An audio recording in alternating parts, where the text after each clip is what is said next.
대기업을 관두고 여행을 하던 40대 한국인 남성이 캐나다 유콘의 오지를 탐방하게 되고 그곳에서 만난 어느 부족의 오모페 20대 캐나다 자매를 임신시키면서 생기는 파격적이면서도 가슴 뭉클한 이야기입니다.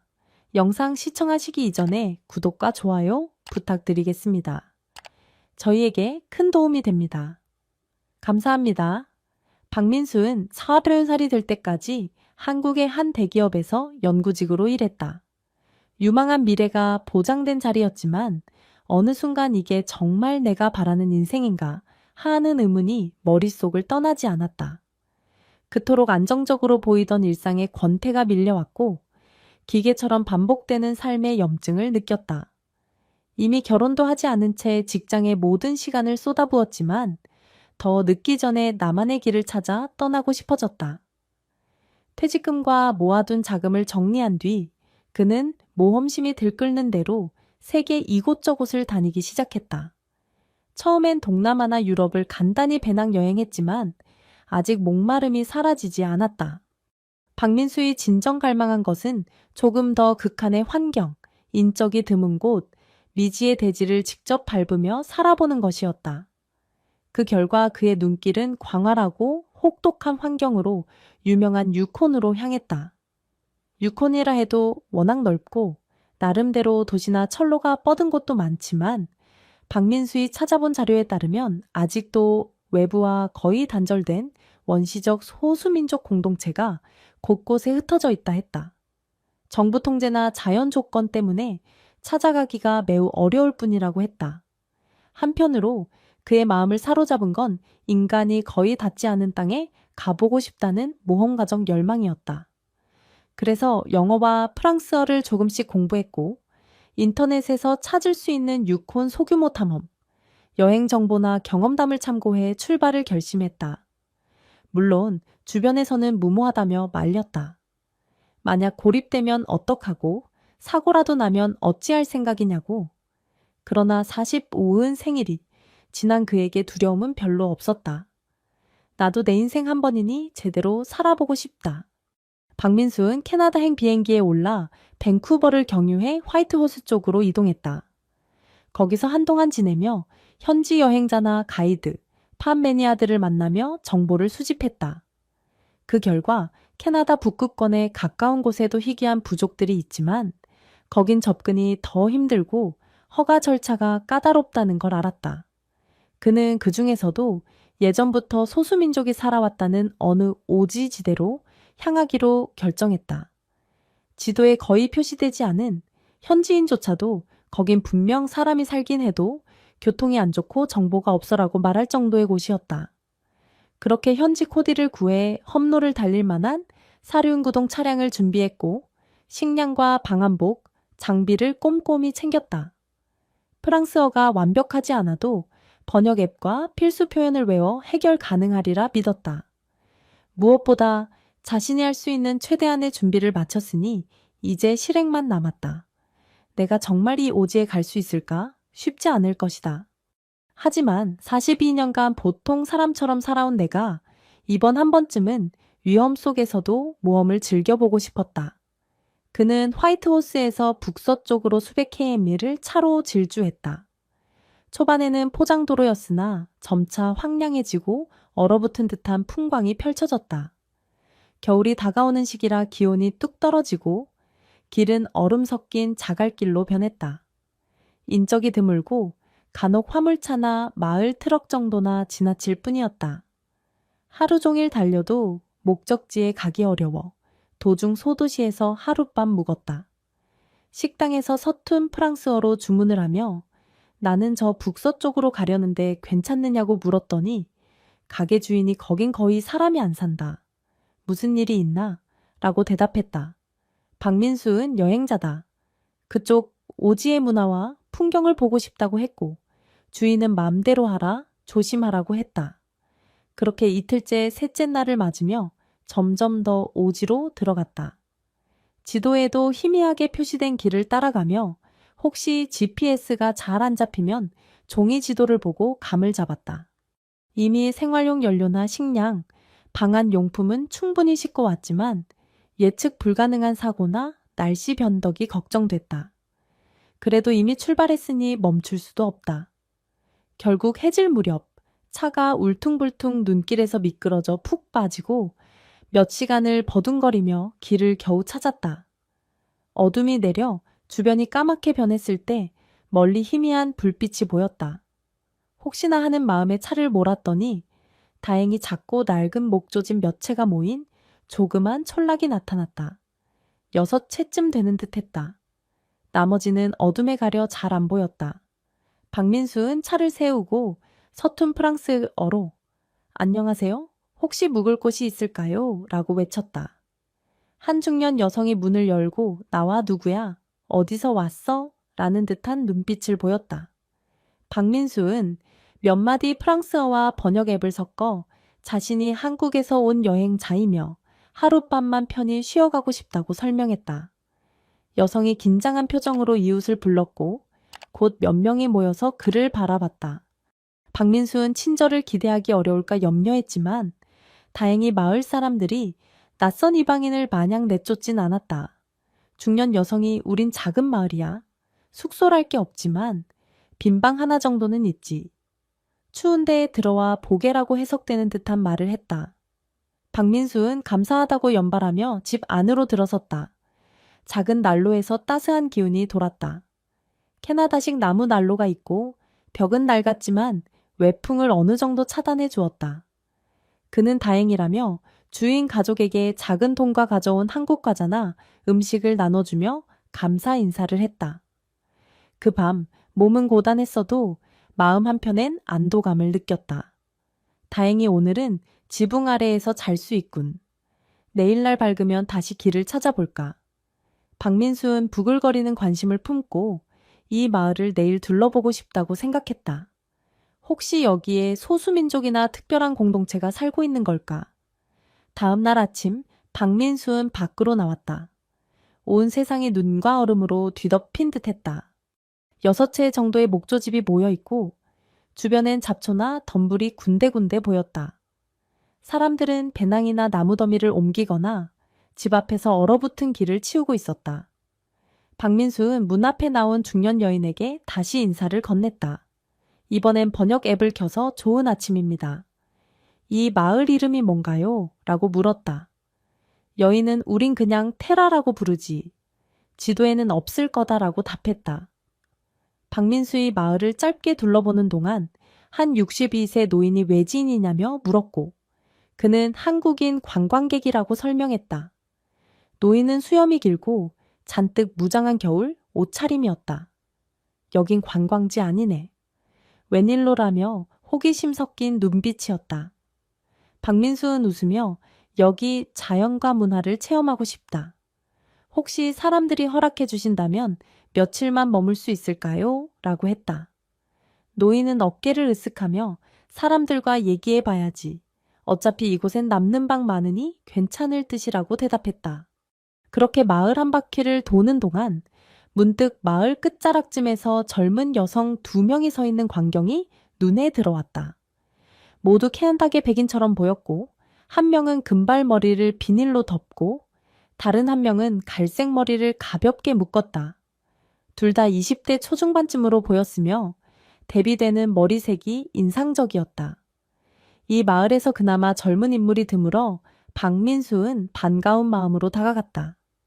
그들이 박민수를 발견하자 잠시 서로 눈을 마주쳤다. 박민수는 프랑스어로 안녕하세요를 건넸다.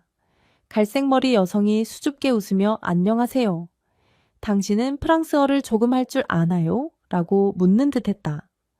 박민수의 서툰 언어로 자신이 한국에서 왔다고 설명하자 두 여성은 놀랍지만 흥미로운 듯한 표정을 지었다.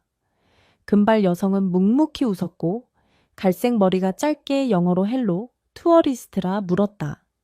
박민수는 야, 스몰 투어리스트는 작은 여행자다 같은 우스꽝스러운 표현으로 무마했다. 이 마을에 어느 정도 젊은 사람은 없을 줄 알았는데 이렇게 2자매쯤 되는 젊은 여성이 눈앞에 있으니 박민수도 의아했다. 둘은 누굽니까 하고 묻자 갈색 머리 여성이 자신을 엘렌, 언니는 로라라고 소개했다. 엘렌과 로라, 이름만 들어도 캐나다죠. 박민수는 나는 박민수라며 한국어 발음을 천천히 말했다. 엘렌이 발음하기 힘든지 파크민수라 따라했다가 웃었다. 로라는 그 광경을 보며 미소 지었다. 이전날 만난 중년 여인이 엘렌과 로라의 어머니일까 아니면 이웃일까 궁금했지만 길게 묻지는 않았다. 어차피 마을이 작으니 서로 다 아는 사이일 테다. 엘렌은 묘하게 영어 단어를 조금씩 섞어 대화를 시도했다. 어디 가요? 여긴 스테이, 우리 마을 한가해요라고. 박민수는 그냥 구경하고 싶다.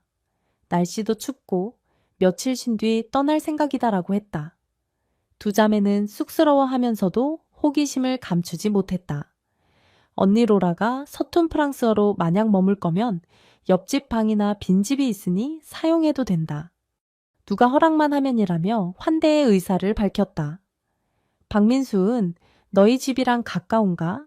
라고 웃으며 되묻자 엘렌이 어쩌면 함께 지내도 하다.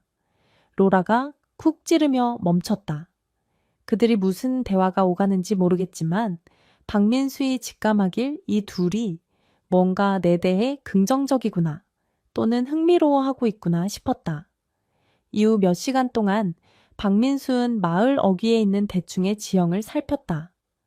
모두 몇 채가 다지만 뒤편숲과 언덕에 사슴이나 토끼, 늑대 등 야생동물이 있을 법했다. 주민들은 수십 명 남짓이다. 대부분 나이 든 사람이고 중장년 남성 몇 명, 그리고 여성과 아이가 좀 있지만 20, 30대 청년층은 별로 보이지 않았다. 엘렌과 로라는 그나마 젊은 축이었다. 한편 엘렌이 박민수를 다시 찾아와 집에서 같이 식사할래? 라고 제안했다. 영어와 프랑스어를 섞어가며 말했지만 대강 초대 의도는 알았다. 박민수는 흔쾌히 응했다. 마을의 수상적인 시선을 생각하면 자매와의 접촉은 허락받은 듯 했다. 그날 저녁 박민수는 자매가 사는 집으로 들어갔다. 예상보다 깔끔하게 정리된 목조집이었다. 안에는 난로가 있어 따뜻했고 작은 테이블이 놓여 있었다. 자매는 간단한 감자, 스튜와 빵, 차를 내놓으며 서로 간단한 대화를 이어갔다. 언니 로라는 금발머리를 뒤로 묶었고 말이 적은 편이지만 묘하게 박민수를 계속 쳐다봤다. 동생 엘렌은 좀 더 적극적으로 물었다. 한국은 어때요? 도시 커요? 왜 이런 오지까지 왔어요? 박민수는 그냥 모험을 해보고 싶었다. 유콘의 자연과 문화를 직접 보고 싶었고 인생이 짧으니 한번 떠나야겠다고 생각했다라고 답했다. 엘렌과 로라는 고개를 끄덕이며 여긴 정말 깊은 산골이라 겨울엔 고립되기도 해요. 젊은 사람들 대부분 도시로 떠나니 우리 마을도 사람이 적어졌죠라고 했다. 특히 남자가 거의 남지 않아 결혼이나 가정이 어려운 상태라고 덧붙였다. 박민수는 정말? 그럼 당신들은 결혼하거나 마을 밖으로 나갈 계획은 없어요? 라고 묻자 자매는 잠시 멈칫했다. 로라가 우리는 부모님이 예전에 돌아가시고 마을을 지켜야 한다는 생각이 있어요. 다른 곳에 갈 수도 없고라며 조용히 말했다.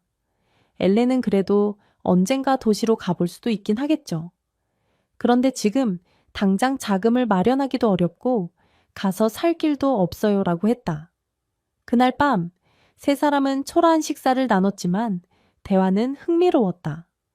서로 배경이 너무 달라 사실 명확한 소통은 어려웠지만 마음의 온기가 전해졌다. 특히 엘렌의 활달함과 로라의 조용한 배려는 박민수에게 편안함을 줬다. 식사 후 박민수의 고마워요.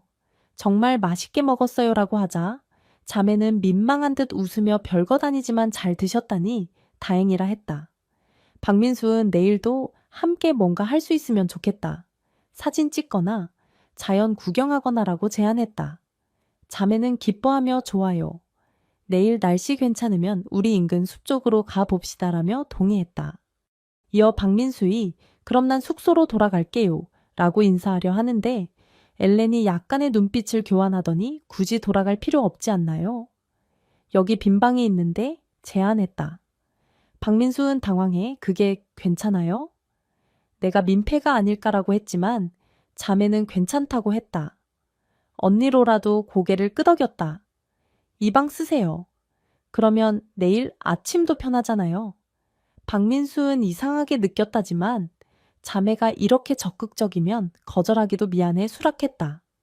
자매는 방을 준비해 주었고 박민수는 감사 인사를 하며 잠자리에 들었다.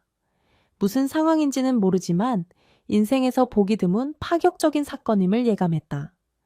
다음 며칠 박민수는 자매와 함께 지내며 작은 모험을 즐겼다. 마을 근처 숲과 계곡, 그들의 밭이나 가축, 우리가 있는 곳을 둘러보았다. 동네 사람들도 초반 경계하던 태도를 풀고 그가 자매와 어울리는 모습을 응시했다. 중장년 남성은 별말 없이 흥미로운 듯 보며 노인 여성들도 수근거리며 젊은 남자가 왔다며 웃었다. 박민수이 조금씩 프랑스어를 늘려가며 대화하려 노력하니 로라도 영어나 몸짓을 보태 소통이 수월해졌다. 자연히 서로의 사연을 알게 됐다. 밤에는 2살 터울의 친자매였으며 어릴 때 부모를 잃고 할머니 손에서 자랐지만 할머니도 얼마 전 돌아가셨다. 형제 중 남자 형제가 있었으나 군 복무 후 도시로 떠나 이 마을에 돌아오지 않는다고 했다. 마을 전체가 이런 식으로 남성 인구가 줄어 젊은 여성들만 남아있다고 한다. 박민수는 가끔 그런 결혼이나 연애에는 같은 질문을 하려다 자매가 살짝 곤란해 하는 듯해 말을 삼갔다. 자매는 알게 모르게 박민수에게 친밀함을 표시했다. 특히 저녁이 되면 세 사람이 작은 식탁에 둘러앉아 식사하며 대화하다. 엘렌이 장난스러운 눈빛으로 박민수를 쳐다보곤 했다. 예를 들면 나 도시 한 번도 못 가봤어요. 한국 같은 곳은 어떨까? 라고 물었고 박민수는 당연히 번호하고 많은 사람이 몰려 살고라며 설명하면 자매는 와, 우린 상상도 못해라며 감탄했다. 그들과 지내다 보니 나이가 달라도 전혀 어색하지 않고 마을 안에서 박민수에게 의존하는 분위기가 생겼다. 가령 엘렌이 나무를 패려다 힘들어하면 박민수이 대신 해주었고 가축 먹이를 나를 때도 박민수이 앞장섰다. 밤에는 정말 든든해. 우리 마을에 이런 남자가 남아있으면 얼마나 좋을까라고 자주 말했다. 박민수는 웃으며 나는 그냥 여행자로 왔는데라고 속으로 되뇌었다. 하루는 자매가 박민수 혹시 더 오래 여기 머무르면 어때요? 우리도 당신이랑 있으면 안정된다고 느껴요. 마을도 마음을 열고 있거든요. 라고 물었다. 박민수는 망설였다. 일단 예정은 없지만 나도 여기 좋아서 조금 더 있을 생각은 있다. 근데 내가 평생 남을 수 있을까? 자매는 글쎄 우리의 풍습이라는 게 있긴 한데라고 말꼬리를 흐렸다. 박민수는 무언가 있음을 느꼈지만 굳이 묻지 않았다. 머지않아 들려줄 것 같았으니까. 시간이 지나며 박민수는 놀라운 사실을 조금씩 감지했다. 주민 대다수가 여성, 특히 젊은 여성이 많았고 남성 중 젊은 층은 거의 없다시피 했다. 이유를 묻자 간단했다. 군 복무, 도시 취업으로 남성이 떠나면 대개 돌아오지 않는다고 한다. 남아있는 건 노년 남성 몇 혹은 몸이 불편한 경우, 자연히 결혼도 어렵고 가문 유지를 위해 여성들끼리 지내는 형국이 많았다. 자매가 어느 날 밤 조용히 박민수에게 얘기를 꺼냈다. 로라이 먼저 우리 마을은 남자가 부족해서 아이가 태어나지 않아 인구가 줄어든다. 그래서 드물게 외부에서 남자가 오면 아이를 얻으려고 한다고 했다. 엘렌도 혹시 황당하겠지만 우린 당신이 왔을 때부터 이 마을을 살릴 희망이라 생각했어라고 고백했다. 박민수는 심장이 철렁했다. 예감이 맞아 떨어진 순간이었다. 로라에 이어 당신이 싫다면 어쩔 수 없지만 우리 입장에선 정말 간절하다. 우리와 함께 아이를 낳아줄 수 있겠어요? 라고 물었다. 박민수는 머리가 하얗게 되었다. 설마 했던 일이 진짜 벌어지고 있다. 윤리나 상식으로는 말도 안 되지만 이 마을에선 자연스러운 행위인 듯했다. 특히 엘렌이 아이가 생겨 마을이 이어지면 우린 둘 다 당신을 사랑하겠다. 남아주면 너무 좋고 떠나더라도 우리를 원망 말아 달라고 했다. 박민수는 2명 모두 하라는 의문이 생겼다. 지금 두 사람이 동시에 내 아이를 낳길 원한다는 거야? 라고 되묻자 자매는 부끄러워하며 고개를 끄덕였다. 여기서는 한 남성이 여러 여성과 아이를 낳아도 이상하지 않아요. 남자 자체가 귀하니까. 그리고 우리 마을 풍습에선 외부 남자가 남아주면 환영이고 떠나도 탓하지 않아. 대신 아이만 남겨주면 우린 그 아이로 가문을 잇는다라고 했다. 이게 21세기에 가능할까? 박민수는 그날 밤 잠을 이루지 못했다. 한편으론 호기심과 열정이 들끓고 다른 한편으론 책임감과 윤리적 고민이 밀려왔다. 자매가 자신을 정말 필요로 한다니 그동안 보여준 호의와 따스함이 여기에 목적이 있었나 싶어 씁쓸해지기도 했다. 하지만 자매는 한 번도 박민수에게 거짓으로 대하지 않은 듯 했다. 처음부터 호감이 있었고 남성 인구가 부족해 외부 남성에게 기대는 건 마을의 현실. 그리고 두 사람 모두 박민수를 인간적으로 좋아하는 눈치였다. 몇 날 밤을 더 고민한 끝에 박민수는 자매에게 솔직히 의사를 전했다. 정말 이상하게 들릴 수 있지만 나도 여러분에게 호감이 생겼어요. 나이는 많지만 만약 아이를 낳아주는 게 여러분 가문과 마을을 살리는 일이라면 한번 해보겠습니다. 단, 저는 여기서 평생 살지는 못할 수도 있어요. 한국에 돌아가야 할 일도 있고. 자매는 예상했는지 당신이 남아주면 좋겠지만 떠나도 괜찮아. 그건 나중에 결정해도 되라고 했다. 그렇게 일단 합의가 이루어졌다. 이 마을에선 외부 남성과 아이를 맺는 작은 의식이 있다 했다. 마치 결혼은 아니지만 공동체가 승인하는 절차였다. 로라의 의식은 간단해. 작은 모닥불을 피우고 장로가 축복해주면 끝이야. 그 후엔 셋은 우리가 한 집에서 지내며 아이를 가질 수 있도록 교류하면 되라며 얼굴을 붉혔다. 엘렌은 둘 다 임신하게 된다면 그건 더 큰 축복이라며 활짝 웃었다. 박민수는 두 여성과 동시에 아이를 낳는다는 설정이 낯설었지만 이미 결심을 한 이상 거부할 이유가 없었다. 자매는 우리끼리 싸우거나 질투할 일 없을 거야. 우리가 원래 사이가 좋으니까라며 안심시켰다. 박민수는 일단 그들의 문화를 믿고 가보기로 했다. 며칠 후 마을 중앙에 모닥불이 피어올랐다. 주민 24명 남짓이 둥글게 둘러앉았다. 자매는 전통스러운 긴 옷에 꽃장식을 달고 박민수는 임시로 빌린 캐나다식 털옷을 입었다. 장로 격인 노인이 프랑스어와 부족어를 섞어 짧은 의식을 치렀고 자매와 박민수의 술잔을 교환했다. 사람들은 소박한 박수와 미소로 축하했다. 이제 이방인이 우리 마을의 일원으로 아이를 전해줄 것이다 라는 뉘앙스의 말이 나왔다. 의식이 끝난 뒤 사람들은 곧 흩어졌고 자매는 박민수의 손을 잡고 집으로 향했다. 두 사람 모두 쑥스러워 보였지만 동시에 기대하는 빛이었다. 박민수도 심장이 폭주했다. 한 남성이 두 자매와 함께 살며 아이를 낳으려 시도한다니 현실감이 떨어졌다. 하지만 그날 밤부터 이들의 새 공동생활이 시작되었다. 자매와 박민수의 한 지붕 아래에서 지내며 때론 개인 공간을 존중하고 때론 함께 식사를 나눴다. 밤이 되면 엘렌과 교감한 날이 있고 어떤 날은 로라와 시간을 보냈다. 두 자매 사이에 질투나 갈등이 있을까 걱정했으나 서로 거리를 조절하며 평온히 진행됐다. 그들의 목적은 명확했고 남성이 부족한 마을 상황에서 이런 다중관계는 드물어도 완전히 낯설진 않다고 했다. 동거가 한 달 반가량 지나자 세 사람은 꽤나 자연스럽게 일상을 이어갔다.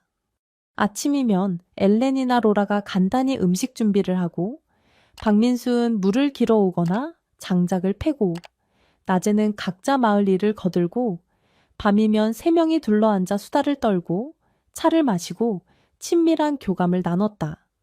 로라도 번갈아 박민수와 애정 행위를 하며 임신 확률을 높이려 노력했다. 이 마을에선 아이가 생겨야 한다는 관점이 너무 당연해. 마을 여성들이 가끔 소식이 있나라며 물었다. 자매는 미소로 아직 기다리는 중이라 답했다. 박민수는 살짝 부담되기도 했지만 자매가 무리해서 스트레스 받지 마요. 그냥 천천히 하다 보면 생기겠지라며 달랬다. 실제로 20대 여성들이니 확률상 충분히 가능하리라 믿었다. 박민수는 자기 나이 때문에 정력이 예전 같지 않을 수도 있다고 생각했지만 자매의 따뜻함과 애정이 충분히 이를 보완했다. 자연스럽게 이들의 관계는 더 깊어졌다. 유코노지의 차가운 공기 속에서도 집안에서만큼은 뜨거운 온기가 맴돌았다. 한편 박민수의 머릿속엔 늘 만약 진짜 아이가 생긴다면 어쩔 것인가? 나는 영원히 여기 남을까? 아니면 돌아갈까 하는 의문이 떠돌았다. 자매도 이 점을 궁금해했지만 당장은 아이 임신이 최우선이라며 때를 미루고 있었다. 마을 어른들도 나중에 선택할 문제다. 일단 아이가 생기는 게 급선무라고 했다. 어느 날 장작을 구하러 언덕을 올라가던 박민수이 발을 헛디뎌 미끄러지는 사고가 났다. 얼어붙은 땅이었고 낭떠러지까지는 아니지만 꽤 깊은 골짜기로 떨어질 뻔했다. 다행히 나무에 걸려 큰 부상은 면했지만 갈비뼈 쪽이 시큰거리고 무릎이 다쳐 걷기가 힘들었다. 혼자 앓는 중 마을 청년 한 명이 발견해 박민수를 부축해 데려왔다. 자매는 사색이 돼 울먹이며 괜찮아? 크게 다친 거 아니야? 라고 안절부절 못했다. 박민수는 걱정 마. 뼈가 부러지진 않은 듯해라며 진정시켰다. 마을 노파가 간단히 살펴보니 타박상이 심해 며칠은 누워 쉬어야 한단다. 자매는 번갈아 찜질을 해주고 따뜻한 수프를 만들었다. 그 과정에서 박민수는 자매의 헌신적 태도에 다시금 감동했다. 이런 오지에서 지내며 내가 갑자기 다치면 어떡하나 싶었는데 이렇게 두 사람이나 나를 보살펴준다니? 자매는 당신이 우리한테 얼마나 큰 존재인데 우리가 당연히 돌봐야지라고 했다. 특히 로라이 침착하게 간호를 맡았고 엘렌은 농담하며 분위기를 띄웠다. 그들 덕에 박민수는 빠르게 회복할 수 있었다. 이 일이 있은 뒤 박민수는 자매에게 더 깊이 의지하게 됐다. 동시에 자매도 당신을 잃을까봐 너무 무서웠어. 정말 아기 낳기 전에 큰일 날 뻔이라며 울먹였다. 이 경험이 세 사람을 더욱 가깝게 만들었다. 아픔이 어느 정도 가시고 다시 일상으로 돌아간 지 얼마 되지 않아 먼저 로라이 이상 증세를 느꼈다. 아침마다 속이 메스꺼워지고 식욕이 변했다. 자매가 장난스럽게 임신이야? 라고 했지만 웃고 넘기기엔 심상치 않았다. 며칠 더 지켜보니 생리도 늦어지고 이 마을 전통대로 노파가 배를 만져보며 아마 임신할 거다라고 했다. 이 소식이 퍼지자 마을이 들썩였다. 진짜 아이가 생겼어라며 환호했고 로라는 담담하게 박민수 덕분이야라며 포근히 배를 감싸 안았다. 박민수는 충격적인 기쁨에 또 한 번 멍해졌다. 진짜 아버지가 될 수 있구나. 42년 넘게 살면서 결혼을 못했는데 이런 식으로 아이를 얻다니. 로라는 조용히 박민수 손을 잡고 고마워. 그리고 사랑해라고 조용히 말해 가슴이 뭉클했다. 불과 일주일 반 지나 엘렌도 비슷한 증상을 보였다. 설마 둘 다 동시에라며 웃었지만 이번에도 노파가 너도 임신할 가능성이 높다는 진단을 내렸다. 다시금 마을이 요동쳤다. 두 자매가 동시에 아이를 라는 흥분이 번졌다. 이 마을에서 이런 일이 드물게나마 예전에도 있었다고 한 남자가 여러 여성에게 아이를 낳아주는 건 남성이 워낙 귀하니 자연스러운 문화다. 박민수는 2배의 충격과 기쁨을 안았다. 40대 중반 이후라 아이 못 낳을 수도 있다고 즐겁 짐작했는데 자연의 힘은 대단했다. 로라도 서로 포옹하며 어머 우리 둘 다 임신이야라며 환하게 웃었다. 이 현실은 굉장히 파격적이지만 마을에선 축복으로 받아들였다. 고령화로 쇠퇴 중인 마을에 갑자기 새로운 생명 2명이 생긴 셈이니 자매와 박민수는 그날 밤 술 아닌 차를 마시며 즐겁게 이야기했다. 엘렌이 이제 걱정 있어. 당신이 떠나면 어쩌나. 우린 아이를 키워야 하는데라고 했고 로라도 가능하면 남아줬으면 해. 적어도 아이가 자랄 때까지니라 했다. 박민수는 이미 마음을 굳혔다. 당분간은 떠날 이유가 없어요. 최소한 출산 후에도 좀 지켜보고 아이가 안정될 때까지는 여기 있을게요. 라고 답했다. 자매는 환호했다. 자매가 임신 중반으로 접어들자 변화가 본격화됐다. 배가 부풀고 입덧을 하거나 몸이 무거워져 일도 크게 줄여야 했다. 그럼에도 마을에 특별한 의료 시설이 없어 간단한 건강관리는 자력으로 해야 했다. 노파가 허브나 민간요법으로 도움을 주는 정도. 박민수는 만약 도시로 한번 나가서 병원을 방문할까? 라고 제안했지만 자매는 길이 험하고 비용이 없어 부담된다 했다. 둘 다 옛날부터 마을에서 다들 이런 식으로 출산해 왔으니 괜찮아라며 대수롭지 않게 받아들였다. 박민수는 책임감을 느껴 자매가 힘들어 보이면 최대한 돌보았다. 안마나 영양식 준비 등 캐나다 음식 재료를 구하기 어렵지만 사소한 요리라도 영양과 정성 있게 만들어주려 노력했다. 마을 사람들도 돕긴 했지만 큰 기대는 어려웠다. 결국 박민수와 자매가 주축이 되어 서로 지지했다. 마을은 아이들이 태어나면 오랜만에 아기 울음소리가 들릴 거야 라며 행복해 했다. 여러분, 박민수와 엘렌, 로라의 파격적이고 따뜻한 이야기를 끝까지 함께 해주셔서 진심으로 감사드립니다. 이 감동적인 여정이 여러분께도 특별한 울림을 전했기를 바랍니다. 구독 버튼을 눌러주시고 좋아요와 공유로 저희 채널을 응원해주세요. 여러분의 소중한 지지가 큰 힘이 됩니다. 감사합니다.